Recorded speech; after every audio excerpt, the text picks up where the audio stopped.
እንዴት ቆያችሁ? የዘንድሮው የአንድ ጀንበር የአረንጓዴ አሻራ ተከላ መርሃ ግብር በተሳካ ሁኔታ እየተከናወነ ነው። ህዝባችን የክቡር ጠቅላይ ሚኒስትር ዶክተር አብይ አህመድን ጥሪ በመቀበል ዛሬ ጠዋት ማለዳ ከ12 ሰዓት ጀምሮ በየአካባቢው በነቂስ ወጥቶ ችግኝ እየተከለ ይገኛል። እስካሁኗ ሰዓት በተደረገ እንቅስቃሴም ከ578 ሚሊዮን ችግኝ በላይ ተተክሏል። ይሄ በእለቱ ለማከናወን ካቀድ ነው 800 ሚሊዮን ችግኝ ውስጥ 72 በመቶውን ድርሻ ይይዛል። በቀሪ ሰዓታት 800 ሚሊዮኑን እንደምናሳካ ካለው አጀማመር እርግጠኛ ሆኖ መናገር ይቻላል ማለት ነው። በአጠቃላይ የአረንጓዴ አሻራ መርሃ ግብርን አፈጻጸም በምንመለከትበት ጊዜ በኢትዮጵያ ታሪክ ውስጥ በመንግስትና በህዝብ ትብብር በእጅጉ የተሳካ ተደርጎ ሊጠቀስ የሚችል በታሪካችን ጉልህ ድርሻ የሚሰጠው በመንግስትና በህዝብ ትብብር የተሰራ ትልቅ ኢኒሼቲቭ አድርጎ መውሰድ ይቻላል። ባለፉት 7 ዓመታትም በተደረገው እንቅስቃሴ 48 ቢሊዮን ችግኞችን እንደ ሀገር መትከል ችለናል። ዘንድሮ ደግሞ 8 ቢሊዮን ችግኝ ለመትከል ታቅዶ እስከ ትላንትና ድረስ የዛሬውን የአንድ ጀንበር ተከላ ሳይጨምር ወደ 5.9 ቢሊዮን ችግኝ ተክለናል።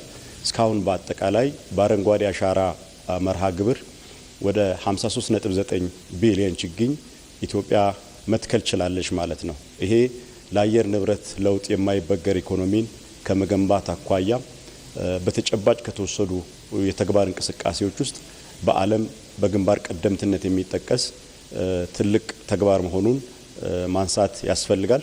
በዚህም በርካታ ተጨባጭ ውጤቶችን እያገኘን ያለ ነው። የአረንጓዴ አሻራ መርሃ ግብር ከመጀመሩ በፊት የሀገራችን የደን ሽፋን 17.2 በመቶ ብቻ ነው የነበረው። አምና በተደረገው የደን ቆጠራ በተለያዩ ዓለም አቀፍ ተቋማትም የተረጋገጠው ወደ 23.6 ደርሷል። ያ ማለት በብዙ ሚሊዮን የሚቆጠር ሄክታር መሬት በደን መሸፈኑን ያሳያል። ይሄ ትልቅ ውጤት ነው። ያ ብቻ ሳይሆን ተመናምነው የነበሩ ወንዞችና ሐይቆች መልሰው ማገገም የጀመሩበት ሁኔታን ማየት እንችላለን። ለዚህም እና ሀረማያን እና አብያታ ሐይቅን በአብነት ማንሳት ይቻላል ማለት ነው። የአፈር መሸርሸርን እና መከላትንም ከመከላከል አኳያ የአረንጓዴ አሻራ ትልቅ አስተዋጽኦ እያደረገ ነው። ፕሮግራሙ ከመጀመሩ በፊት ከእርሻ ማሳዎች ላይ በአመት በአማካይ ከ1 ሄክታር እስከ 130 ቶን አፈር ተሸርሽሮ ወደ ውሃማ አካላት ይገባ ነበረ። የአረንጓዴ አሻራ በአፈርና ውሃ ጥበቃ ስራ ብዙ ስራዎች ከተሰሩ በኋላ ይሄ በሄክታር ወደ 54 ቶን ብቻ እንዲወርድ ማድረግ ተችሏል። ይሄም ትልቅ ውጤት ነው። የሚቀሩን ስራዎች ቢኖሩም የሚታጠበውን የአፈር መጠን መቀነስ ችለናል። እንደ ሀገር በየአመቱ ወደ 1.9 ቢሊዮን ቶን አፈር ታጥቦ ወደ ውሃማ አካላት ይገባ ነበረ።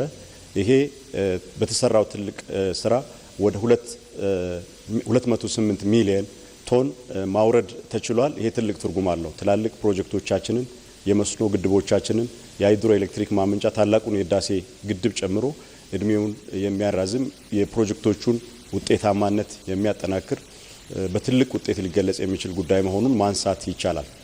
ሌላኛው ጉዳይ አረንጓዴ አሻራ ዛፍ ተከላ ብቻ ሳይሆን ትልቅ ኢኮኖሚያዊ ጠቀሜታ ያለው ጉዳይ ነው። ምክንያቱም የምንተክላቸው ዛፎች 60 በመቶዎቹ የጥምር ደን አገልግሎት ያላቸው የሚበሉ ለምግብነት የሚውሉ ፍራፍሬዎች ናቸው።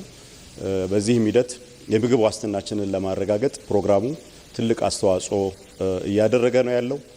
ከዛም ባለፈ በብዙ ሚሊዮን የሚቆጠሩ ኢትዮጵያውያን ወጣቶች ችግኝ ከማፍላትና ከመንከባከብ ጀምሮ ተራራማ ቦታዎችን በማልማት ጭምር የስራ እድል እያገኙ እየተጠቀሙ ነው ያሉት። ባለፉት 7 ዓመታት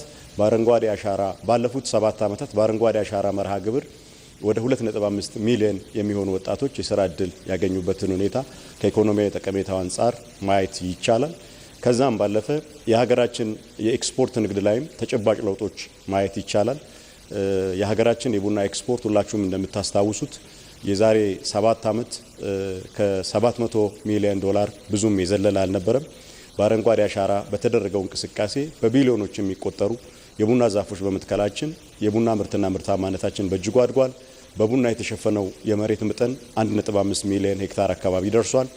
አመታዊ ምርታችንም በዛው ልክ ከፍ በማለቱ ዘንድሮ ከቡና ኤክስፖርት ብቻ ኢትዮጵያ 3.1 ቢሊዮን የአሜሪካ ዶላር አግኝታለች። ስለዚህ የምንተክለው እያንዳንዱ ዛፍ የምግብ ዋስትናችንን የማረጋገጥ የስራ እድልን የመፍጠር ከዛም ባለፈ ደግሞ የውጭ ምንዛሪን አምጥቶ የሀገራችንን ኢኮኖሚ ከፍ ከማድረግ አኳያ ጉልህ አስተዋጽኦ እንዳለው ማየት ይቻላል። ኤክስፖርታችንንም ከማብዛት ዳይቨርሲፋይ ከማድረግ አኳያ አቮካዶ እንደ አዲስ እየገባ ያለ የኤክስፖርት ምርት ነው። በተለይ የአረንጓዴ አሻራ ከተጀመረ ወዲህ ምርጥ የአቮካዶ ዝርያዎችን በማስተዋወቅ ሰፋፊ ስራዎች እየተሰሩ ነው ያሉት። በዚህም ብሔራዊ የአቮካዶ ልማት ፕሮግራም ተይዞ ኢትዮጵያ ያላት የአቮካዶ እርሻ ከነበረበት አነስተኛ መጠን ወደ 190 ሺህ ሄክታር በማሳደግ ሀገራችንን አቮካዶ ላኪ ከሆኑ ግንባር ቀደም ሀገራት ተርታ ለማሰለፍ ሰፋፊ ስራዎች እየተሰሩ ነው ያለው። አሁንም በጅምር ያለው እንቅስቃሴ በእጅጉ ተስፋ ሰጪ ነው ማለት ነው። በዲፕሎማሲ በኩልም ካየን ሀገራችን ከዚህ በፊት ድርቅን ተከትሎ ከሚመጡት ጉዳቶች ጋር ተያይዞ ስሟ ይነሳ የነበረው አሁን በአረንጓዴ አሻራ ስራ ስኬት ስሟ በጥሩ ሁኔታ እየተጠቀሰ ነው ያለው። በአፍሪካ ስለ አየር ንብረት ለውጥ የአፍሪካ ተወካይ ሆና የምትናገር በዓለም ደረጃም ደግሞ ይህንን በተጨባጭ ተግባር ችግሩን ለመቋቋም ብታደርገው ጥረት ግንባር ቀደም ተደርጋ የምትጠቀስ አገር ሆናለች።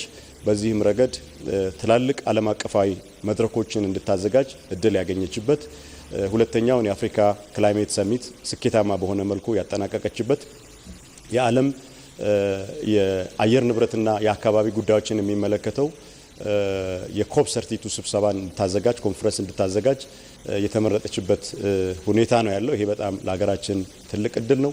ከዛም ባለፈ በሀገርና በመሪ ደረጃ በዚህ እንቅስቃሴ ህዝባችን ባደረገው ጥረት የመሪውን ሀሳብ ተቀብሎ በሰራው ስራና ባገኘው ውጤት በርካታ ሽልማቶችን አግኝተናል። ከአሜሪካ መንግስት የአፍሪካ አውትስታንዲንግ ሊደርሺፕ አዋርድ ክቡር ጠቅላይ ሚኒስትራችን የተሸለሙበት በምግብ ዋስትና ራስን ለመቻል የምግብ ዋስትናን ለማረጋገጥ ባደረግነው ጥረትና ባስመዘገብናቸው ውጤቶች የፋኦ አግሪኮላ ሜዳል አዋርድ ክቡር ጠቅላይ ሚኒስትራችን ያገኙበት ከዚህም በተጨማሪ አምና የዘላቂ ደን ልማትን በሚመለከት በሰራናቸው ስራዎችና ባስገኘናቸው ውጤቶች የፋኦን ሽልማት ያገኘንበት ሁኔታ ነው ያለው። በአጠቃላይ የአረንጓዴ አሻራ መርሃ ግብር ያለው ስነ ምህዳራዊ ጠቀሜታ፣ ኢኮኖሚያዊ ጠቀሜታ ከዲፕሎማሲ አንጻር በውጤት ታጅቦ 7ኛ ዓመቱን አጠናቆ 8ኛው ምዕራፍ ተጀምሯል።